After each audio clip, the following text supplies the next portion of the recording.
Ciao a tutti ragazzi, sono Taiwan Legend e benvenuti in questa nuova serie. Questa qua è una serie di ucronie, anche se ne ho già fatta un'altra qualche tempo fa. Però oggi ufficialmente entra la nuova serie in cui in pochi minuti andrò a parlare di una serie di ucronie. Oggi ne andremo a parlare di una in cui viene raffigurata come e viene parlata dell'argomento, come avete letto dal titolo, dell'impero romano, però poi nei prossimi episodi, che potrà essere anche fra un mese, perché praticamente lo metterò come intervallo tra un video di storia e l'altro, perché giustamente dopo video che ho fatto in cui ho parlato della Russia e Ucraina e ancora prima in cui ho parlato di fatti storici, ho voluto un attimo lasciar stare e dare così un piccolo video in cui andiamo a parlare in modo, come posso dire, chill, ecco, in modo tranquillo, parlando proprio di un'Ucronia. Come avete letto dal titolo, l'argomento è proprio l'impero romano. E cosa andiamo a prendere dell'impero romano? Beh, andiamo proprio a prendere l'anno del 476, quando viene praticamente distrutto, capitolato,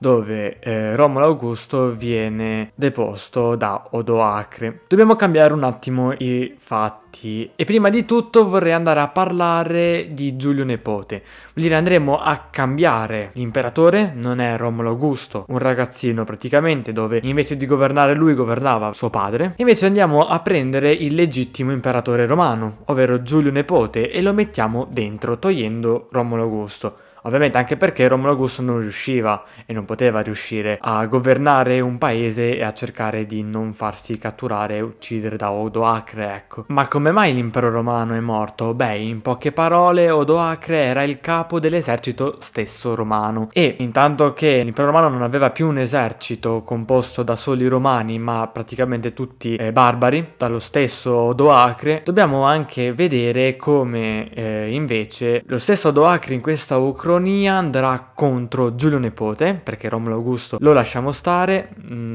facciamo finta che non esista, ecco, Romolo Augusto. Odoacre lo stesso vuole prendere il posto e vuole prendere Roma e diventare l'imperatore, tra virgolette, dell'impero romano. Difatti ci sarà un ultimatum, si può dire, in cui con la presa di Ravenna e Pavia da parte proprio di Odoacre per arrivare poi a Roma. Però Giulio Nipote ha un alleato, difatti andremo a mettere come alleato proprio l'impero romano, ma non quello d'Oriente dove lui è imperatore, ma l'impero romano d'Occidente, dove in questo caso è Zenone. Difatti il 10 agosto del 476, un mese prima della presa di Roma nella nostra timeline, proprio Giulio Nepote andrà a chiedere a Zenone, imperatore dell'impero bizantino, ovvero l'impero romano d'Occidente, perché sennò tra impero romano d'Oriente e impero romano d'Occidente si fa un po' di fatica, difatti credo di aver appena sbagliato, l'impero romano d'Oriente, ovvero l'impero bizantino, da parte dell'imperatore di Zenone.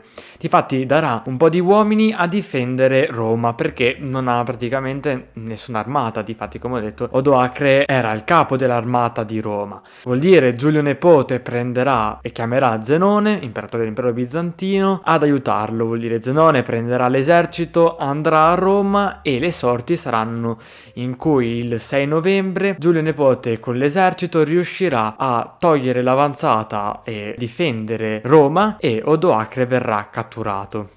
Difatti il 7 novembre verrà catturato Odoacre e verrà fatta la sua esecuzione. Dopodiché si riuscirà nei giorni successivi a riprendere le città come Ravenna, Pavia, eccetera eccetera. Il 1 ottobre ufficialmente Giulio Nepote rimarrà imperatore di quei territori e riuscirà anche a prendersi i territori della Dalmazia, che nella nostra timeline erano rimaste a Giulio Nepote ma non l'Italia, che era rimasta poi a Romolo Augusto. Subito dopo ci fu l'alleanza, la vera alleanza fatta tra l'impero romano e l'impero romano d'Oriente, ovvero l'impero bizantino. Difatti si riuscirà ad avere una stabilità. Giulio Nepote riuscirà ad avere una stabilità politica, tra virgolette, poi andremo a vedere dopo, e soprattutto militare da parte di questa alleanza con l'impero bizantino. Difatti le istituzioni ritorneranno in piedi, l'economia in pochi mesi ritornerà, non dico ai massimi perché lo stesso l'impero romano non era un'organizzazione che poteva durare tantissimo, ecco, anche perché poi nel 476 nella nostra timeline erano successe queste cose, ovvero la caduta dell'impero romano. Cosa succede? Ovviamente l'impero romano non riesce a stabilirsi, anche perché quello che gli serviva veramente erano le armi, erano un esercito che, come avevo detto, non ce l'avevano, erano solamente composti da esercito di barbari, non di altro, non erano di veri e propri romani. Vuol dire ci vorranno, non dico anni, ma qualche annetto per prendere e creare su l'armata romana. Come ho detto, l'instabilità politica arriva subito perché negli anni successivi, neanche troppo, Giulio Nepote dovrà affrontare l'avvicinarsi di Teodorico, il re degli Ostrogoti, che nella nostra cronia praticamente ucciderà Odoacre e diventerà il re dell'Italia, della zona dell'Italia, ex impero romano, e nella nostra timeline anche ex regno di Odoacre. Invece in questa ucronia ci sarà ancora Giulio Nepote, vuol dire ci sarà semplicemente uno scontro tra l'armata degli Ostrogoti e l'impero romano. Ci sarà ancora in aiuto l'impero bizantino, che manderà delle truppe nel nord dell'Italia e semplicemente riusciranno nei mesi successivi, nel 479 più precisamente, a portare la pace di nuovo nell'impero romano, anche se poi, come vediamo dopo con le cartine, qualche presa dell'estremo nord Italia, vuol dire nelle zone dell'attuale Austria e Svizzera, verranno prese dagli Ostrogoti e via dicendo, come poi andremo a vedere nelle cartine.